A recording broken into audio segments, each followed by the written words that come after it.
Greetings and welcome to the Sports Card Ripping Teacher. Eric Church is one of my favorite artists, and my wife and I have seen him live a couple of times, and he never disappoints. However, his song, Over When It's Over, always reminds me of when they traded away the Cubs core. And now, today, when I hear that song, I can see Schwarber, Rizzo, Bryant, even Baez kind of waving goodbye to me, but far off in the distance, I do see Shohei Ohtani doing the same thing. All right, this week's lesson plan, folks, right over here. Here it is. That's what it comes down to. I show that just because Burt's Beats, he is the founder of Burt's Beats Modern Day Breakfast Club. Go ahead and check it out. It is free to join. But he's always asking me about the lesson plan on Monday, how long it takes me to do for teaching or for this. But there it is, you know, nothing fancy, crossing things out, stuff like that. Well, I actually got to cross out Thursday and Friday from last week. But folks, all right, today we've got a couple of things going on. I am going to do a VR for Swing Away Sports Cards. Clint's Funk Buster VR. We're going to do that today. I'm also going to open up a few more of these fire packs here. And the Green Bay Packers do play football today, so we got a couple packs of Mosaic. Tomorrow, I will open up a pack of 2016 Optic Football. Also update you on the Pay Dirt Fantasy Football League. Wednesday is going to be Hobby Wednesday. I will open up one package of certified football from 2023, and also I think one jumbo pack of baseball from either Series 1, 2, or Update. On Thursday, I'm not quite sure. I have a slim chance of squeaking into the playoffs for Heat 4 for the Fantasy Rip League, so we'll wait and see what that comes down to. And of course, on Friday, we'll go downtown hunting. All right, class is in session. Today's lesson is dedicated to the number 79, and that goes to Bob Golick. He did play football for the University of Notre Dame, and he went on to play in the pros for, I think, the Patriots, the Raiders, and the Browns. But I think most famously, if you're around my age, he was one of the stars in Saved by the Bell, one of my favorite Saturday morning TV shows that I would watch as a kid. So, goes out to Bob Golick and the University of Notre Dame, who is in the national championship today for soccer against Clemson. Go Irish. Beat Clemson. All right, let's do the VR first, folks. I'm just rushing around here today. Little frazzled with Shohei not coming to the Cubs. But for Swing Away Sports Cards, they want to know, what are some of your off-season predictions? And I've been crossing a lot of things off here for the Cubs. So, originally, I was going to be okay if the Cubs would have signed Ohtani and traded for Pete Alonso.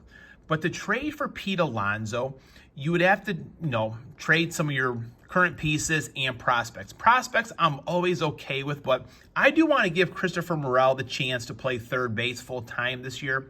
So I'm out on Alonso. Although he is one of my favorite players, I've always liked him. But the one time that a fan in the crowd yelled, "Pete, we need one more run for the over." And in the top of the ninth, in a meaningless game, Pete Alonso smashed a home run to cash the over for all the over bettors.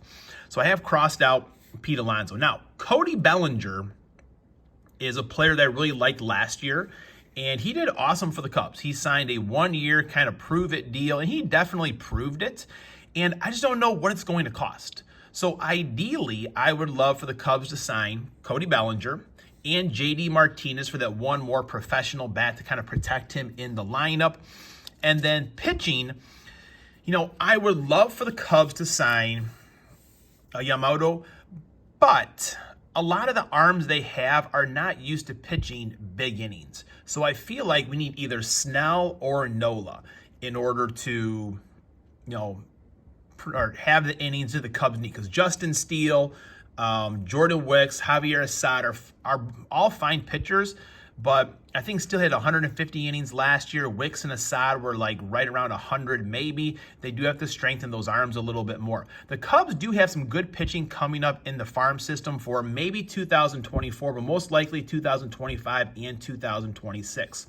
So I almost feel like you could do a 6-man rotation. I don't know how that's going to work out and all. And it's kind of, a lot of people do not like it, but it could be that creativity that the Cubs need. Now, if if the numbers for Cody Bellinger are just crazy, and it is in that like $300 million range, I would maybe pass. And then I would just say, okay, Cubs, let's have Matt Mervis start off the year. Don't have the pressure of, Trey Mancini or Eric Hosmer looking over his back from last year. My goodness, that was a mess. But just give him first base. Let him play. Still sign J.D. Martinez. A professional bat in the lineup is what we need. But, Hap, Pete Crow Armstrong, Seiya Suzuki, Christopher Morel, Dansby Swanson, Nico Horner, Miguel Amaya, Yan Gomes also behind the plate. That's a pretty good lineup and field. Now, for pitching then, if you're not going to get Bellinger, let's go all in on pitching. Let's win a lot of like 3-2 games. So I would say sign either Snell or Nola. They're both at 31 years of age. And then Yamamoto, definitely sign him as well. And then someone like Talion could go to the bullpen, or just don't re-sign Hendricks to have a 5-man rotation.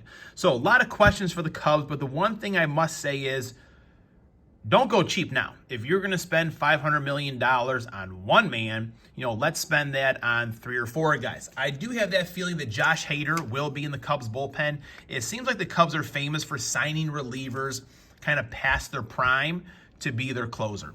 Kind of like your Randy Myers, your Mel Rojas. I can go on and on. Not all of those guys were great, but I feel like they would do okay. All right, finally on to the cards here, folks. The Ohtani days of Christmas are over. I'm definitely not complaining about it. It was fun. Got to hear some nice Christmas music, Bobby Dahlbach. But no need anymore. Another Goldie there. I do miss the Topps Fire product. Even before, shout out to God is Great and all the kids there at the hospital. I do have a package. I have 3 letters I am mailing out today or tomorrow, and you are one of them. There are some of those in there. But you know what? For a product to give you 2 guaranteed autographs for like under $80 is a good deal. JT Realmuto, pretty sharp on the red right there. Wilson Contreras. All right, 2 packs of football. The Green Bay Packers are playing today. And I had a decent week for the Fantasy Rip League. I don't know if it's going to be enough. I really thought the Pittsburgh defense and JT Watt were going to get me started off on the right foot.